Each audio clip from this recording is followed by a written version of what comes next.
नमस्कार, स्वागत है आपका इस कार्यक्रम में। बात दिसंबर 2017 की है।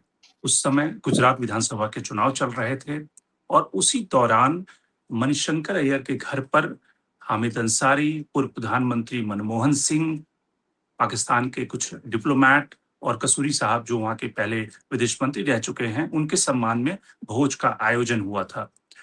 ये भोज जब चल रहा था, इसकी खबरें आई और उसके बाद प्रधानमंत्री नरेंद्र मोदी ने गुजरात के विधानसभा चुनाव में चुनाव प्रचार के दौरान ये बातें कही कि किस तरह से गुजरात के विधानसभा चुनाव में पाकिस्तान का एजेंडा सेट करने के लिए ये बैठक हुई है, जिसमें कि मनमोहन सिंह, हामिद अंसारी, मणिशंकर अय्यर और तमाम जो पाकिस्तान के डिप्लोमैट हैं, उन सबकी मुलाकातें रही हुई है। अब चूंकि 2014 के बाद जो भारत की ऑफिशियल विदेश नीति है, वो है कि टेरर और टॉक एक साथ नहीं चल सकते। लेकिन पिछले कुछ दिनों में जिस तरह से आरएसएस ने पाकिस्तान के साथ बातचीत की पहल करने की या एक विंडो खोले रखने की वकालत की है, उससे कहीं न कहीं ये मामला गरमाता हुआ दिख रहा है कि क्या कोई पीछे से ट्रैक टू डिप्लोमेसी चल रही है। और फिलहाल ये मामला और उछला जब कोलंबो में एक संस्थान के आयोजन पर यानी कि जो international institute of strategic studies है, उसके इनविटेशन पर राम माधव जो कि इंडिया फाउंडेशन के चेयरमैन हैं, इसके अलावा आरएसएस के प्रमुख सदस्य हैं, बीजेपी के फॉर्मर जनरल सेक्रेटरी रह चुके हैं, वो इसके अलावा फॉर्मर आर्मी चीफ नरवाने साहब और एक फॉर्मर डिप्लोमेट रुचि घनश्याम साहब, ये सारे लोग गए वहां पर और उस कॉन्फ्रेंस में न केवल शरीक किया बल्कि ये भी कहा गया है कि पाकिस्तान के साथ ट्रैक टू डिप्लोमेसी जो कई पिछले यानी कि ऑपरेशन सिंदूर के बाद से कई अलग-अलग देशों में जारी है, उसी कड़ी का ये हिस्सा थी। अब इस पे ढेर सारे सवाल उठ रहे हैं कि जब टेरर और टॉक साथ नहीं चल सकते और पाकिस्तान के साथ किसी मुलाकात में और खास करके जब पाकिस्तान में 26 जवानों की 26 जो निरीह लोग थे उनकी हत्या की और उसके बाद भारत ने ऑपरेशन सिंदूर किया, उसके बाद फिर बातचीत की ज़रूरत क्या है? जब हम यहाँ तक कि क्रिकेट खेलने को तैयार नहीं होते, पाकिस्तान के दौरे पर जाने को तैयार नहीं होते, कल्चरल टाई एस्टैब्लिश करने के लिए तैयार नहीं है, उसमें ये ट्रैक टू डिप्लोमेसी क्यों हो रही है? या फिर मापदंड अलग-अलग है, यानी कि मनमोहन सिंह की सरकार करे तो मापदंड अलग है, जब मोदी सरकार करे तो मापदंड अलग हैं। इन सवालों को हम समझने की कोशिश करेंगे और साथ ही ईरान में जिस तरह से भारत एक तरह से फिर से अपनी जो खोई हुई जगह वो पाने की कोशिश कर रहा है। भारत की तरफ से जो डेलीगेशन भेजा जाना है, उसमें जो सदस्य चुने गए हैं या जाएँगे, उन सबके मतलब क्या हैं, उसके मायने क्या हैं? तो आज के कार्यक्रम में हमारे साथ 3 मेहमान जुड़ रहे हैं। अशोक सजनहार साहब जो फॉर्मर डिप्लोमैट रहे हैं, स्वीडन जैसे कंट्री में भारत को रिप्रेजेंट किया है। इसके अलावा संजय कुमार जो सीनियर जर्नलिस्ट हैं और सुनील शुक्ला साहब साथ ही सीनियर जर्नलिस्ट हैं, वो दिल्ली से जुड़ रहे हैं। लेकिन सबसे पहले शुरुआत करते हैं सुनील शुक्ला जी आपसे कि ये जिस तरह की बातें आई हैं कि भारत और पाकिस्तान के बीच में ट्रैक टू डिप्लोमेसी की अलग-अलग मौकों पर बातचीत चल रही है। ये भी कहा गया कि इस कोलंबो बातचीत से पहले हालाँकि राम माधव ने इसका खंडन किया है, लेकिन इससे पहले भी 1-2 दौर की बातचीत हो चुकी है दूसरे कंट्री में, दूसरी संस्थाओं के माध्यम से। कल्चरल ट्राई होनी चाहिए दोनों देशों के बीच में, इसमें किसी को आपत्ति नहीं होनी चाहिए।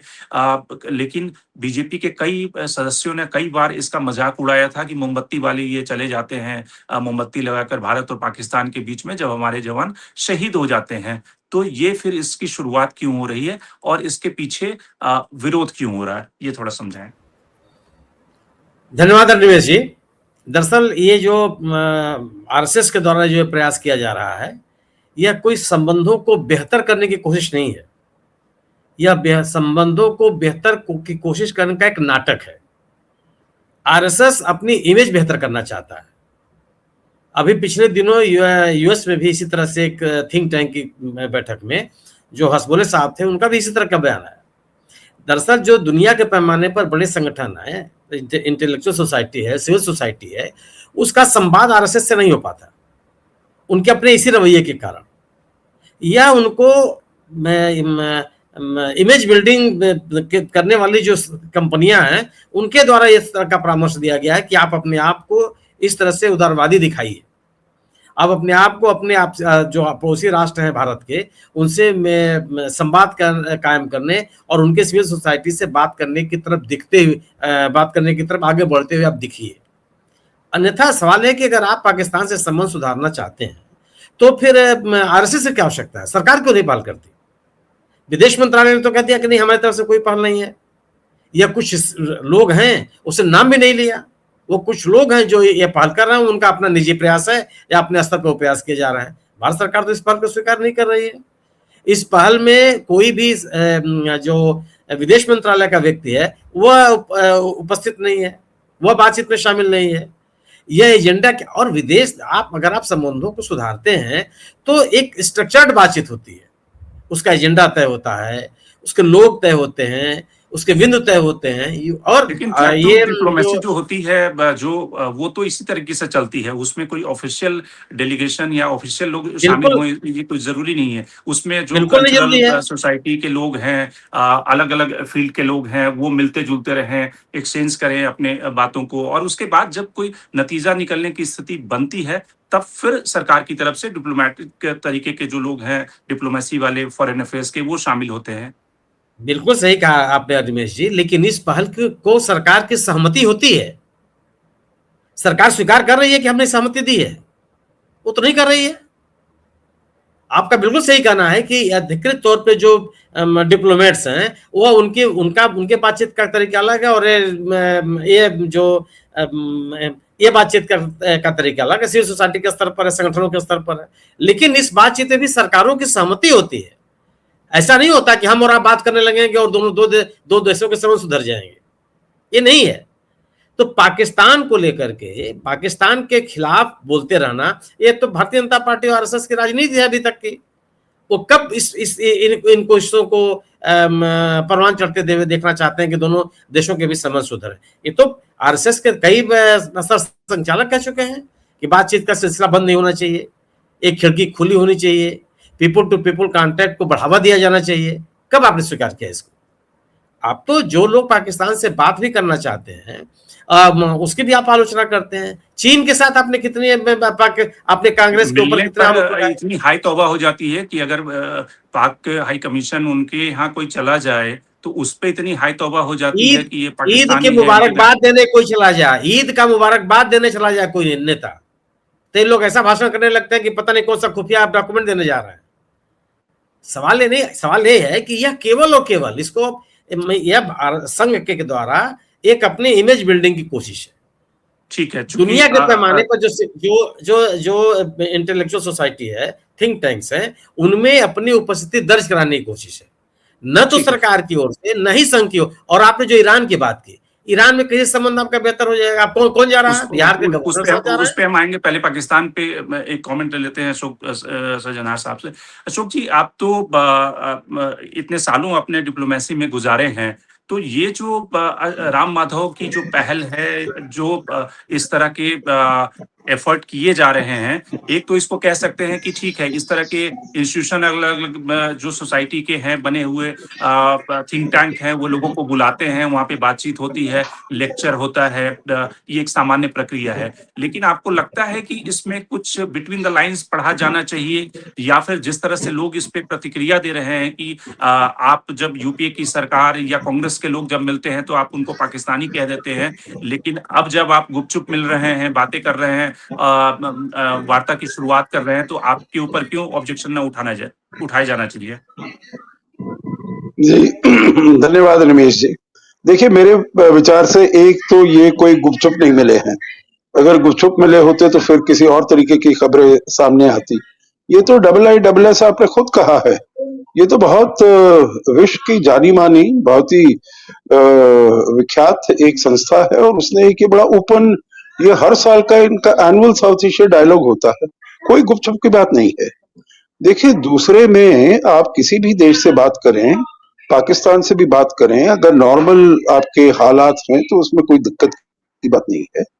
अभी का जो हालात हैं वो पहलगाम के बाद एकदम का हुआ है, वो उसके बाद आप ऑपरेशन सिंदूर के बाद का हुआ है, जबकि आपने कहा है जो ये बातचीत और आतंकवाद साथ साथ नहीं चलेगा, ये उस समय हुआ है जब उन्होंने कहा है हम आपके डैम्स के ऊपर, उनके मंत्रियों ने कहा है, बड़ी रिस्पॉन्सिबल पोजीशन के लोगों ने कहा है, जो आपने पानी रोका है तो आपके डैम्स पर हम हमला कर देंगे, ये हमको पूरा हक मिलता है। उनका जो चीफ ऑफ डिफेंस स्टाफ है आसिम मुनीर, वो अमेरिका में जाकर कहता है जो अगर हमारे ऊपर किसी प्रकार का ऐसा हमला होता है तो हम आधी दुनिया को अपने साथ लेकर डूबेंगे। तो ऐसे जब हालात हैं दोनों देशों के बीच, तो तब तो बात करने का मेरे विचार से कोई वो नहीं उठता है, कोई मतलब नहीं निकलता है। जहां तक इस बारे की बात है, तो देखिए मैं समझता हूँ जो बहुत सारे ऐसे होते हैं जहां पर विश्व के बहुत मुद्दों पर बातचीत होती है, जो कॉन्फ्रेंसेस होते रहते हैं, परंतु मैंने नहीं सुना है जो कोई ट्रैक टू डायलॉग भारत और पाकिस्तान के बीच में पिछले कुछ सालों में हुआ है। देखिए ये अफवाहें उड़कर आती रहती हैं, पर मैं समझता हूँ इसमें कोई तथ्य नहीं है। और ये भी मैं नहीं मानता हूँ जो ये ट्रैक टू डायलॉग था, ये इसके ऊपर भारत और पाकिस्तान के बीच के संबंधों के इश्यूज को डिस्कस किया गया, परंतु इसको ट्रैक टू डायलॉग मेरे ख्याल से वैसे नहीं लेना चाहिए, वैसे नहीं मानना चाहिए। और इसमें मेरे विचार से अगर क्योंकि सारे जो मुद्दे थे वो बिल्कुल उसमें और भी लोग थे और भी ऐसे गुट थे। जब मेरे विचार से जब ट्रैक टू होता है, अगर दो साइड्स हैं उसमें, तो केवल वही दो साइड्स रहती हैं जो कि बातचीत करती हैं। ऐसा नहीं है जो आप 10 लोगों को और बुला ले और उनके बीच में, तब तो ये आपका कॉन्फ्रेंस हो गया, तब आपका ये ट्रैक टू डायलॉग नहीं हुआ। तो मैं नहीं मानता हूं जो ये ट्रैक टू डायलॉग था, इसका गवर्नमेंट ने भी कहा है, जो इसमें हमारी तरफ से तो कोई ट्रैक टू में, जैसे आपने बिल्कुल ठीक कहा है, ट्रैक टू में कोई गवर्नमेंट का तो इन्वॉल्वमेंट होता ही नहीं है। परंतु इसमें राम माधव जी ने भी कहा है जो ये बिल्कुल ट्रैक टू नहीं था किसी प्रकार से, ये तो एक कॉन्फ्रेंस था, उसमें वो गए थे, उनको निमंत्रण दिया गया था और सबने अपने पक्ष रखे। तो जैसे मैंने कहा, ट्रैक टू तो वही होता है जब केवल उन दो देशों के लोग हों जो वहां पर हो और वो एक दूसरे से बातचीत करें। यहाँ पर तो 10 देश के और लोग भी थे, तो मैं नहीं समझता हूँ जो ये ट्रैक टू है। और जो हमारे एक और साथी ने अभी बताया है जो आरएसएस का, उसके ऊपर मैं कुछ टिप्पणी नहीं करना चाहता हूँ, पर मेरे विचार से आरएसएस को कोई इस चीज की जरूरत नहीं है, क्योंकि आप देखिए जितने भी मीटिंग्स होती हैं, चाहे वो बीजेपी की हो, चाहे वो पार्टी की हो, चाहे वो आरएसएस की हो, तो भारत में जितने भी एम्बेसडर्स हैं, जितने भी एम्बेसीज हैं, सब उनसे एंगेज करते हैं। तो मेरे विचार से उनको कोई ऐसे वो आइसोलेशनिस्ट नहीं फील कर रहे हैं जो हमारी तरफ कोई हमसे कोई बातचीत नहीं कर रहा है वगैरह, ऐसे कोई मेरे विचार से तो बात नहीं है। ठीक है। संजय, आपको लगता है कि वहाँ पे जो पाकिस्तान की तरफ से जो डेलीगेट्स आए थे, उसमें फॉरेन मिनिस्ट्री के डेलीगेट्स थे, फॉरेन मिनिस्ट्री के director general south east Asia को जो हैंडल करते हैं वो थे, वहाँ पे उसी समय में यूएस सेक्रेटरी ऑफ स्टेट भी थे अमेरिका के। तो क्या आपको लगता है कि ये सब कोइंसिडेंस था, उसी इस तरह के कॉन्फ्रेंसेस में इस तरह के लोग आते हैं, या फिर आपको लगता है कि जब हम क्रिकेट खेलने के लिए और दूसरी चीजों के लिए तो पाकिस्तान का नाम सुनते ही टची हो जाते हैं कि हमें क्रिकेट भी नहीं खेलना है, पाकिस्तान के दौरे पर नहीं जाना है क्योंकि हमारे रिश्ते खराब हैं। और आज की तारीख में भी पाकिस्तान की तरफ से बयान आ रहा है कि अगर पानी रोका गया तो हम हाथ काट देंगे, पैर काट देंगे, इस तरह के बयान पाकिस्तान की तरफ से आज भी आ रहे हैं। वैसी स्थिति में क्या राम माधव को उस कॉन्फ्रेंस में, अगर ट्रैक टू के लिए नहीं भी गए थे, तो शरीक होना चाहिए था, या अगर शरीक हुए तो कोई बातचीत हुई? इसका तो ब्यौरा तभी निकलेगा, जनरली ट्रैक टू में कोई भी खुलासा होता नहीं है, क्योंकि इससे पहले के बहुत सारे हमने ट्रैक टू देखे हैं कि जब वो चीजें मैच्योर हो जाती है तब वो खुलासा होता है। यहाँ तक कि एक जमाने में किस तरह से सत्येंद्र लांबा और उन सब की मुलाकातें हुई तारिक अजीत से, और वो सब बातें तब मैच्योर हुई, तब उसका खुलासा हुआ।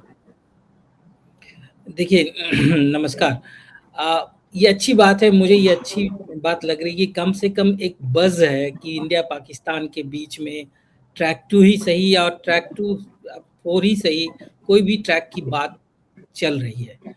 एक दूसरे दोनों देशों के रिप्रेजेंटेटिव्स आपस में बातचीत कर रहे हैं। ये कहीं से भी मुझे तार्किक नहीं लगता। आप कितने भी बड़े दुश्मन हो, कितने भी बड़े पॉलिटिकल डिफरेंसेस हो और कितना भी आपका हिस्टोरिकल ये डिस्कनेक्ट हो, एक ये डायलॉग, आप इतने इतने बड़े मुल्क है, पड़ोसी मुल्क है, डायलॉग के बिना आप जिंदगी नहीं जी सकते।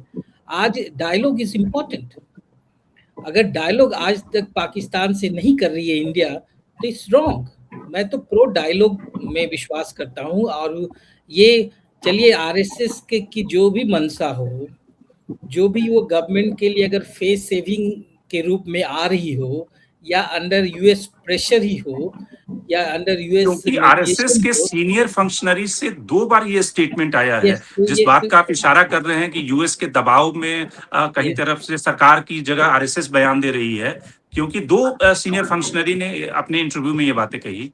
यस, तो ये सही चीज है। अगर मान लिया, देखिए आप इंडिया इंडिया डायलॉग पाकिस्तान से नहीं करके पाकिस्तान को हार्म नहीं कर रही है, इंडिया अपने को हार्म कर रही है। आज जिस साउथ एशिया में जिस जियोपॉलिटिकल आइसोलेशन में इंडिया है, आप इंडिया साउथ एशिया में India India used to have a good sphere of influence. आपका दबदबा था। आज साउथ एशिया में इंडिया वो इन्फ्लुएंस एक्सर्ट नहीं करता। आप किसी भी एंगल से देख ले, आप पहले बांग्लादेश चाहे नेपाल के prime minister, it was convention कि after taking oath they will come to you. First visit उनका होता था इंडिया। वो अब आपको वो तवज्जो नहीं देते। आपने इंडिया ने अपने इंटरनल डोमेस्टिक मेजॉरिटेरियन पॉलिटिक्स की वजह से पूरे न केवल इंटरनल पॉलिटिक्स को डैमेज किया है, बल्कि मैं मानता हूं कि दक्षिण एशिया में जो रिलेशनशिप है विद द नेबर्स, उन्होंने डैमेज किए हैं। और ये जरूरी है कि उसको रिपेयर किया जाए। अब उसमें इस रिपेरेशंस में अगर आरएसएस पहल लेती है, चाहे यूएस के दबाव में हो, चाहे किसी के भी दबाव में हो, ये गुड इनिशिएटिव है। मैं ये मानता हूं कि देखिए, आप कब तक बातचीत नहीं करेंगे? अब बातचीत क्यों नहीं होनी चाहिए? आप ये, इसका कोई एंड नहीं है कि अब talks and terrorism can't go together. वो भी यही चीज बोलते हैं आपके बारे में कि जो आप भी टेरर हमारे यहाँ फैलाते हो, but that's not a solution.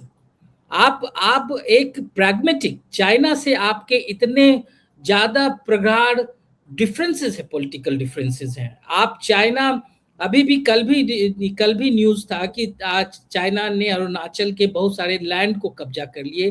वो बहुत सारे विलेजेस जो पहले अरुणाचल में थे, अब वहां पे भी चाइना ने बाउंड्री बना लिए। अब उसके बावजूद भी आप एक चाइना से इंगेज कर रहे हो, मतलब एक प्रैग्मेटिक पॉलिटिक्स चाइना के साथ खेल रहे हो। क्यों नहीं विद पाकिस्तान? आप पाकिस्तान से, आज पाकिस्तान, देखिए इंडिया के लिए जरूरी है पाकिस्तान के साथ इंगेज करना। आप पाकिस्तान से आपका एयर स्पेस पाकिस्तान से नहीं मिलने की वजह से सारे फ्लाइट्स मांगे हैं।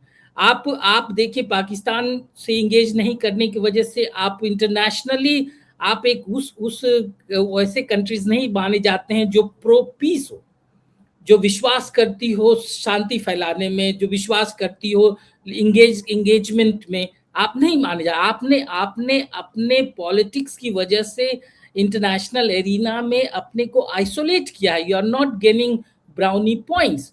अगर यूएस को लगता है कि जो इंडिया पाकिस्तान जो इतना बड़ा स्टेक होल्डर है साउथ एशिया में, उसको बातचीत करना चाहिए, बिकॉज बिना इनके इंगेजमेंट के कोई भी पीस साउथ एशिया में एग्जिस्ट नहीं कर सकते। सिचुएशंस खराब है। आज देखिए, पाकिस्तान और इंडिया की सिचुएशन के खराब होने की वजह से भी आज अफगानिस्तान भी डिस्टर्ब है।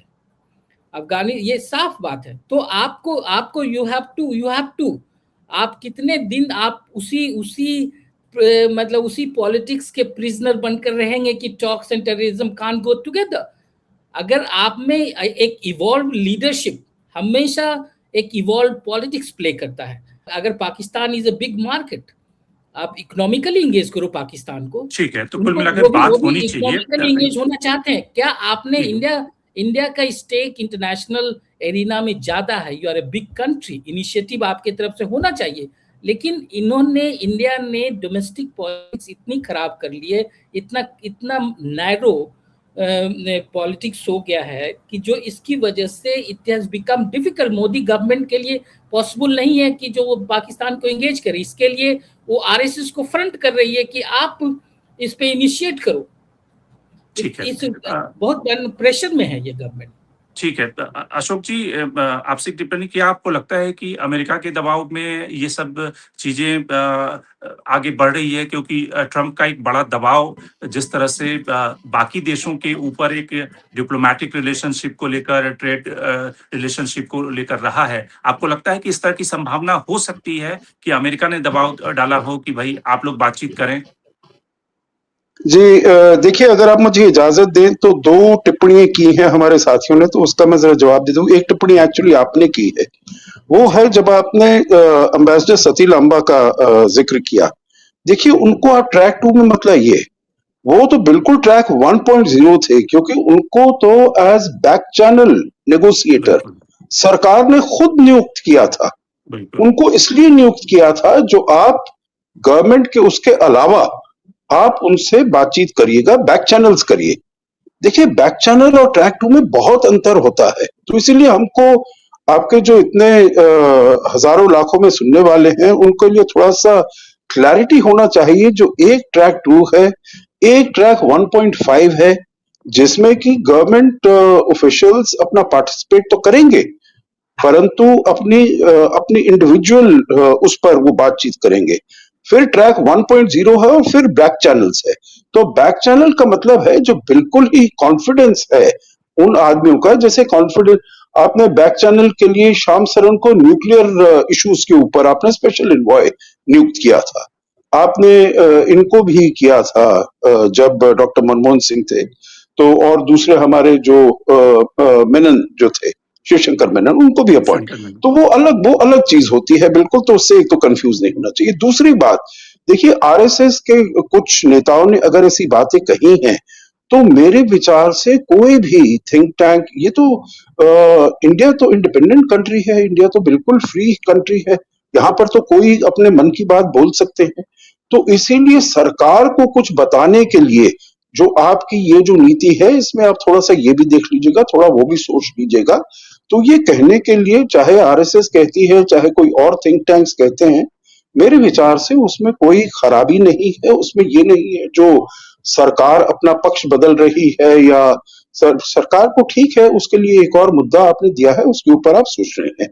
आपका जो सवाल है, जो और तीसरी बात जो उन्होंने कहा, जो भारत की जो संबंध हैं दक्षिण एशिया के देशों के साथ खराब हो रहे हैं, मैं उससे सहमत नहीं हूं। मेरे विचार से हमारी जो नेबरहुड फर्स्ट पॉलिसी है, सागर महासागर पॉलिसी है, ये बहुत अच्छा चल रही है। और बहुत ही जो चुनौतियां आ रही हैं, ये हमको समझना चाहिए। जो हमारे पड़ोसी देशों के साथ चुनौतियां हैं, उनको हम बड़ी अच्छी तरीके से उनके साथ जूझ रहे हैं।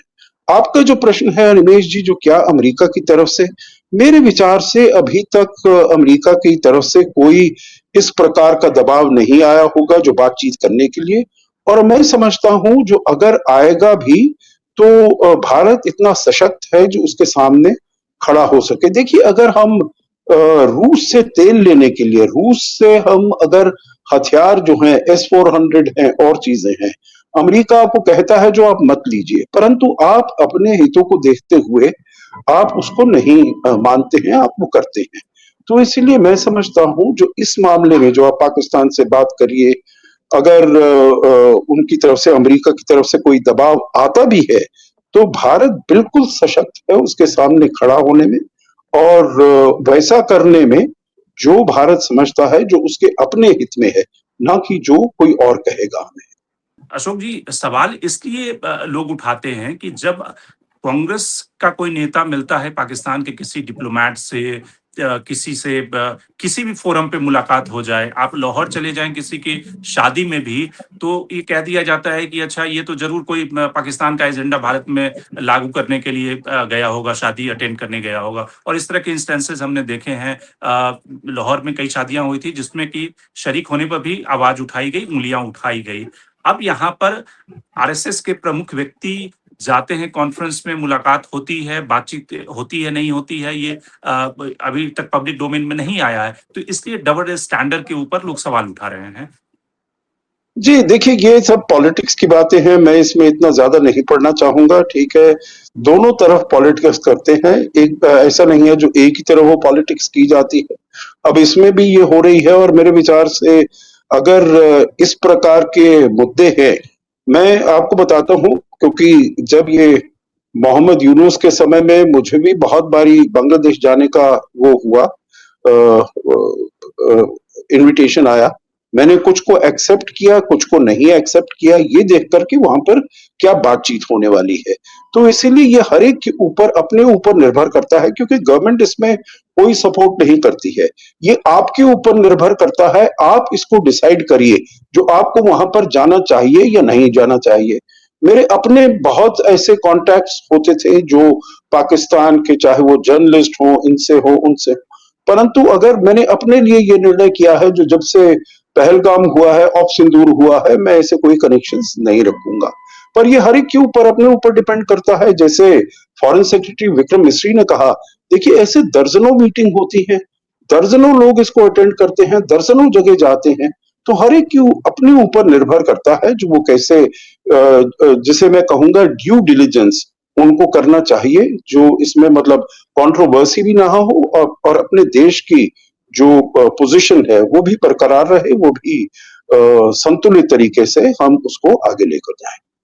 Anyway, ठीक है। सुनील शुक्ला जी, जो खamenei साहब के को जिस तरह से उनका असैसिनेशन हुआ, उनकी हत्या हुई और उसके बाद जो भारत की पोजीशनिंग रही, उसके ऊपर काफ़ी चर्चाएँ हुई। हम सबने उसको लेकर कई बार डिबेट किया कि किस तरह से भारत ने शुरुआती दिनों में थोड़ी-सी रिलक्टेंस दिखाई, फिर बाद में जाकर हस्ताक्षर किए।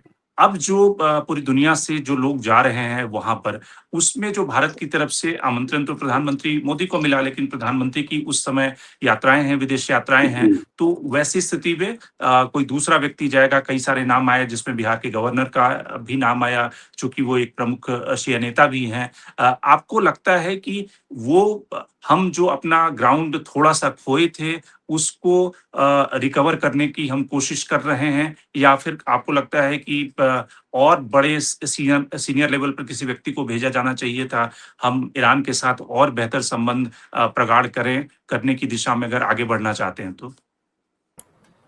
नहीं, एक तो आपके इस प्रश्न का जवाब मैं देता हूँ। अशोक जी ने जो कहा कि भारत एक किसी के दबाव में आने वाला देश नहीं है, बिल्कुल सही है। लेकिन अमेरिका ने जब ऑपरेशन सिंदूर के मसले पर अमेरिका के राष्ट्रपति 100 बार से अधिक बार बोला हो कि हमने ऑपरेशन सिंदूर में जो युद्ध विराम हुआ मेरे हस्तक्षेप से हुआ, क्या हम आज तक बोल पाया उसका ट्रम्प का नाम लेकर के? अगर अमेरिका ये कहता है कि आप रूस से तेल खरीदो या मत खरीदो, वही आप काम करते हैं। अमेरिका कहता है कि ईरान से आप तेल खरीदो चाहे मत खरीदो। 2019 से आपने तेल खरीदना बंद कर दिया है ईरान के साथ, जबकि हर तरह की सुविधाएं आपके साथ थी। आप दुनिया के पैमाने पर, दुनिया की तो ये नीति, हमारे देश की तो नीति, हम इजराइल के साथ कभी खड़े नहीं दिखाई पड़े, हम इजराइल के अशोक साथ जी आज खड़े इसको दिखाई पड़ रहा है। अशोक जी इस पे कुछ काउंटर करना नहीं, चाह रहे हैं? अब पूरी बात कर लो, अशोक जी हाँ, बोलेंगे, मैं और भी बात नहीं कर दूं। ठीक, तो ठीक है। आखिर दूसरी चीज ये है कि जो हम उसके साथ हमारा टैरिफ का समझौता हो रहा है, जिस तरह के टैरिफ के समझौते की बात तो कर रहा है अमेरिका हमारे साथ, जो ऐसे ऐसे क्षेत्र खोलने की बात कर रहा है जिसके लिए भारत कभी नहीं तैयार हुआ, जिसमें एग्रीकल्चर है और डेयरी के क्षेत्र है। तो यह एक ऐसे देश का निर्णय है या एक मजबूत विदेश नीति है ये। दूसरी चीज आपने कहा कि हमारा जो मेरे पड़ोसी देशों के साथ बहुत अच्छे संबंध है। बांग्लादेश के साथ आपका क्या संबंध है? बांग्लादेश के लोगों को आप जबरदस्ती उनके देश में ठेल रहे हैं बिना कानूनी कार्रवाई के। लोगों को आप एक आप मुद्दा बनाए हुए, आप कानूनी कार्रवाई के करके भेजिए कि ये हमने देखा, छाटा। आप कहते हैं साहब कि हम ढकेल देंगे, और कर भी रहे हैं आप। वहां उनको रेंजर्स उसको स्वीकार नहीं कर रहे हैं और आप कर रहे हैं अपने आने नहीं देंगे। ये बांग्लादेश के साथ आपकी स्थिति बनी हुई है। व्यापार आपका उससे प्रभावित हुआ है। पाकिस्तान के साथ आप लोगों को वीजा तक नहीं दे रहे हैं। ठीक, आप यहाँ तक कि जो वहाँ के लिटरेरी पर्सन्स हैं, एकेडमिशियंस हैं या सिविल सोसाइटी के लोग हैं, इंटेलेक्चुअल्स हैं, उनका भी वीजा भारत नहीं दे रहा है। किस तरह के हमारे रिश्ते मालदीव से हो गए थे, ये हम आपके सामने है। भूटान और नेपाल की स्थिति हो गई है कि वो चीन की तरफ ज्यादा लगातार देख रहे हैं, लगातार उनके नेताओं के दौरे हो रहे हैं। नेपाल के नागरिकों को, नेपाल के जिन नागरिकों की, जिन लड़कियों की शादी भारत में हुई है, आप उनको मतदाता सूची में नहीं डाल रहे हैं। तो क्या ये जो तरीका भारत ने अपनाया, वह तरीका एक पड़ोसियों के साथ बेहतर संबंध का है, एक विदेश नीति के मामले में स्वतंत्र रूप से एक मजबूत विदेश नीति का प्रदर्शन है अमेरिका के संदर्भों में। तो हम आज जो ये ईरान का मसला हुआ, ईरान के मसले पे हम कहाँ खड़े हैं? न ईरान हमसे बात कर रहा है, न चीन हमसे बात न अमेरिका हमसे बात कर रहा है। उसने पाकिस्तान की भूमिका बढ़ गई। हमने उस मध्यस्थता को दलाली की संज्ञा दी। मैं तो कूटनीति में शब्द नहीं सुना था कभी कि अगर शांति के लिए पहल करने वाले किसी देश को ये कह दिया जाए कि साहब वो तो दलाली कर रहे हैं। तो मेरा अशोक जी मेरा इसका जो जवाब देना चाह रहे हैं कि अशोक जी, ये जो सुनील शुक्ला जी ने सवाल उठाए कि ईरान को लेकर और जिस तरह से पड़ोसी देशों से हमारे संबंध को लेकर जो हमारी स्थिति है, उस पे क्या आपका कहना है? ये जो जी। प्रश्न है, मुझे खुशी होगी किसी और समय जरूर बात करें, क्योंकि इसमें इतनी जल्दी से ये बोलने का वो नहीं है, विषय नहीं है। मेरे ख्याल से ये बहुत ही गहन मुद्दा है, बहुत ही महत्वपूर्ण मुद्दा है। परंतु मैं इससे बिल्कुल भी सहमत नहीं हूं जो हमारे संबंध अच्छे नहीं हैं। देखिए, चुनौतियां आती हैं। मोहम्मद यूनुस वहां पर आए, उन्होंने कैसे रिश्तों को, वो तो बिल्कुल ही जिसे कहा जाए जैसे यहाँ पर आसिम मुनीर जिहादी जनरल है, तो उसके बिल्कुल ही आईएसआई को सपोर्ट करने वाले, पाकिस्तान को फिर से करने वाले, परंतु हम बड़ी अच्छी तरीके से अपने संबंधों को आगे ले जा रहे हैं, चाहे वो तालिबान के साथ हो अफगानिस्तान में, चाहे मालदीव्स के साथ हो उनकी प्रधानमंत्री मोइज़ो के साथ, चाहे श्रीलंका में हो एकेडी दिसनायक के साथ, तो सभी के साथ मैं समझता हूँ हमारे संबंध अच्छे चल रहे हैं। जहां तक जो मैं प्रश्न का उत्तर केवल एक चीज में देना चाहता था। देखिए, जब हमने 2019 में तेल लेना बंद किया तो बहुत सारी यहाँ पर प्राइवेट कंपनीज हैं जो तेल निर्यात कर रही थी ईरान से, परंतु उस समय उन्होंने कहा था S-400 आप मत लीजिएगा रूस से। हमने उसको लेना बंद नहीं किया। उनको अपने राष्ट्रपति ट्रंप ही थे तब, जबकि उन्होंने अपने इस कानून में बदलाव करना पड़ा और उनको ये कहना पड़ा जो हम इसमें एग्जेम्पशंस वेवर्स देंगे, जो इसको भारत के ऊपर लागू नहीं किया जाएगा। S-400 हम ले रहे हैं। जब तेल की बात आई, उन्होंने हमारे ऊपर 25% पेनल्टी टैरिफ लगाए अगस्त के महीने में। क्या हमने उसको लेना बंद कर दिया? बिल्कुल नहीं बंद किया। हम फिर भी जो कम से कम न्यूनतम जो हम मात्रा में वहां से इंपोर्ट करते रहे, वो करीब 20-22% अपनी जो रिक्वायरमेंट्स थी। तो मैं समझता हूं किसी के दबाव में जो हमारे स्ट्रेटेजिक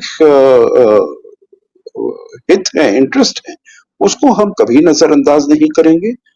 देखिए, आखिरी बात मैं इसमें ये कहूंगा, इसका मतलब ये नहीं है जो अमेरिका के साथ हम दुश्मनी मोल लें। अमेरिका के साथ भी हमें काम करना है, उसके साथ भी ऐसे संबंध बनाकर रखें जिससे कि हमारे जो काम है वो करते रहे। अगर ये जो आप कह रहे हैं एग्रीकल्चर, डेयरी वगैरह में, अगर हम उनके दबाव में आते तो ये वाला जो फैसला था ये 1 साल पहले हो जाता, जैसे और सब देशों ने किया है। जापान ने भी किया, दक्षिण कोरिया ने भी किया, यूरोपियन यूनियन ने किया।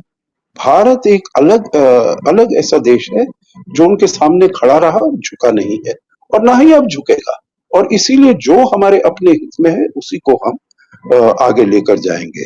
तो अनिमेश जी, बहुत धन्यवाद। बहुत बहुत धन्यवाद इस कार्यक्रम में जुड़ने के लिए, और साथ ही शुक्ला जी आपका भी बहुत बहुत धन्यवाद, संजय आपका भी बहुत बहुत धन्यवाद। कुल मिलाकर जो मोटी बात ये है कि जिस तरह से अगर ट्रैक टू डिप्लोमेसी की शुरुआत हो रही है भारत और पाकिस्तान के रिश्तों में, जो शिथिलता है उसको गर्माहट में बदलने की, तो निश्चित रूप से होना चाहिए, क्योंकि किसी भी सरकार का ये दायित्व होता है कि वो अपने पड़ोसी मुल्कों के साथ में अपने संबंध को सुधारे।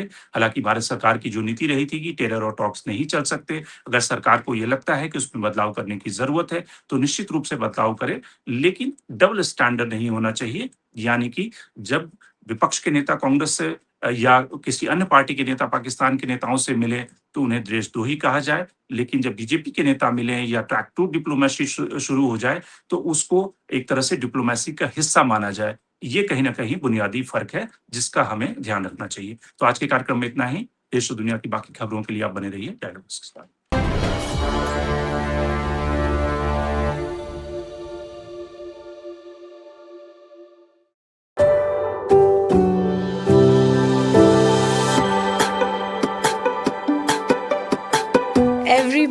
has a journey, and every author has an untold story.